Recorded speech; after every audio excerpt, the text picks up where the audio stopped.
Reel to Reel is brought to you by the Catholic Diocese of Orlando with the support of the Catholic Communications Campaign and Catholic parishes throughout Central Florida.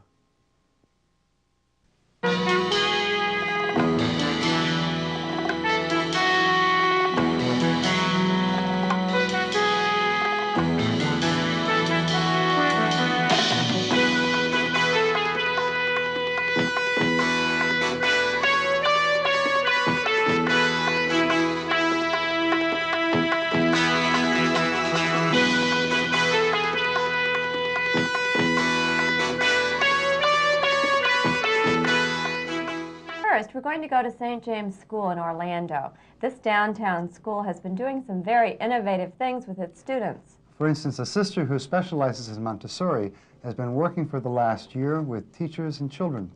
And what the faculty at St. James and parents are discovering is that Montessori method may be just what the child of 1989 needs.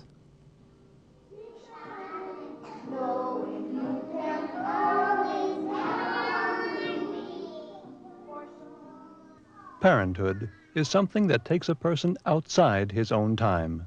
For each generation, there seems an inbred desire to make things better for the next. War, poverty, hatred, and injustice are not the kind of legacy we seek to pass on to our children. And strangely, it is from our very children that we ourselves can hope for something better, because it is in them that there's a chance for something totally new, something that begins in goodness, and something that reaches out into infinite possibility.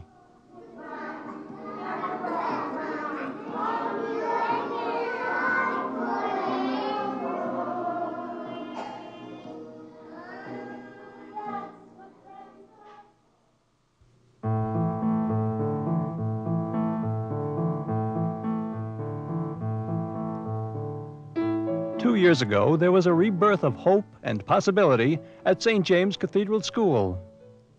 St. James, a Catholic school in downtown Orlando, was suffering from aging facilities and a declining enrollment. There was even some thought given to closing the school. Today, the picture is changing. Parents, teachers, and parishioners decided that the education of their children had to be a primary ministry of the parish. One starting point was the school's daycare center. One ministry was the Montessori classroom. I cannot tell you how much learning I've seen go on this year in this school. I've taken children who were dropped off at a daycare center. That's what this place was. And they brought them in here for 2.5 hours a day in 2 small groups. And children who did not know one number from another now can count to 20. They're now building their numbers on a 100 board.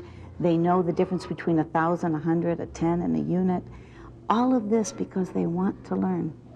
The Montessori method was developed by Italian physician Dr. Maria Montessori. She felt that the most important period of life is not the age of university studies, but the period from birth to age 6. Maria Montessori believed that the teacher was within the child, and that given a beautiful learning environment, the child would develop on their own. Montessori claimed that children are born wanting to learn. They want to find their toe, they want to learn to crawl, they want to walk. With over 35 years in the classroom, Sister Antonita is a Roman Catholic nun with considerable teaching experience. Her first 17 years were spent in traditional classrooms. However, when she saw a way for children to be self-motivated in a structured environment, she made the choice for Montessori. I think what I've noticed in my years in Montessori is that children relax. They take a deep breath and they say, I can do this by myself. I can ask for help when I need it. I can go on at my own rate of speed. I'm a person, you know? I'm a person and I have value. And that's one of the most beautiful things I see happening. He grew until he was 2 years old, and he ran all around the house, and he pulled the books off the shelves, and he pulled the food out of the refrigerator, and he took his mother's watch and flushed it down the toilet. Well, a long time ago, when Sister Antonita talked about going into Montessori, I thought then she was ideal.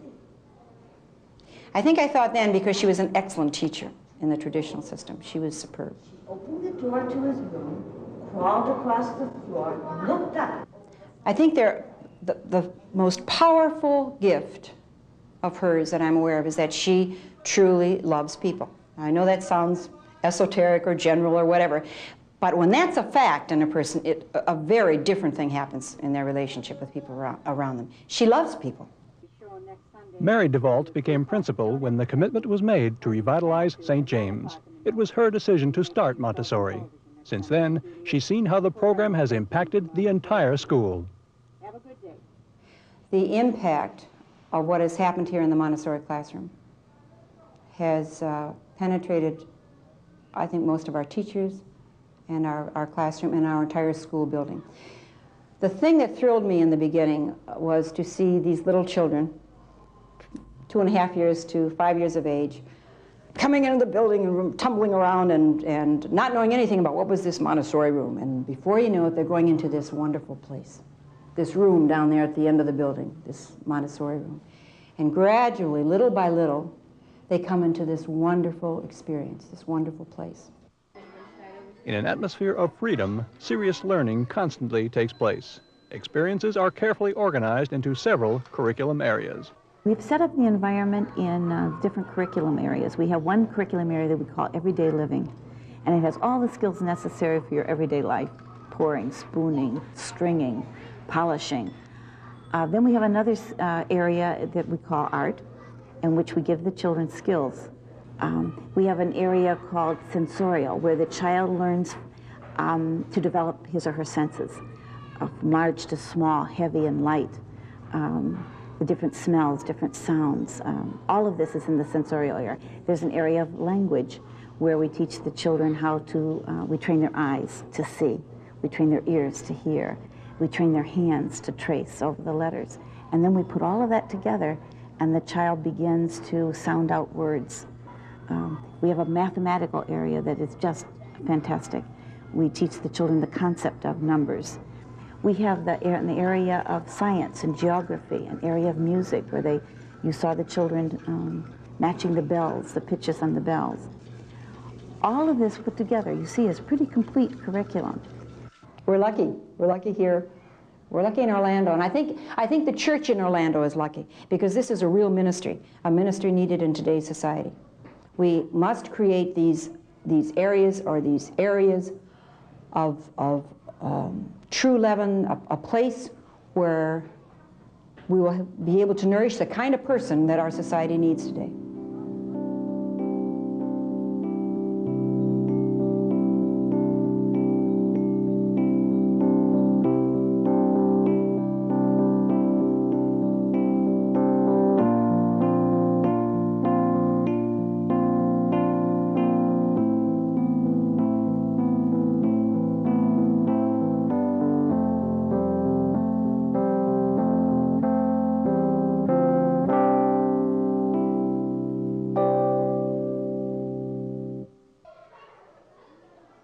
Education involves learning about reading, writing, adding, and subtracting.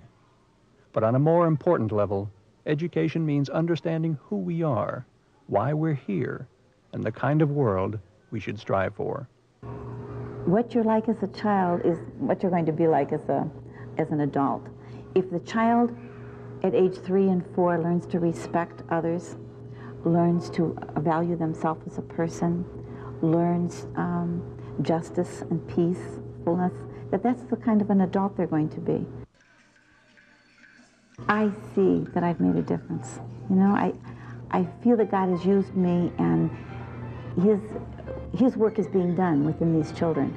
I see such a change. I see children who were fighting and hitting and screaming in September, now with their arm around each other and loving each other and believing in who they are. That gets me up in the morning. It's an exciting mission, and I do believe it's a mission because these children are going to continue to grow and continue to affect other people's lives.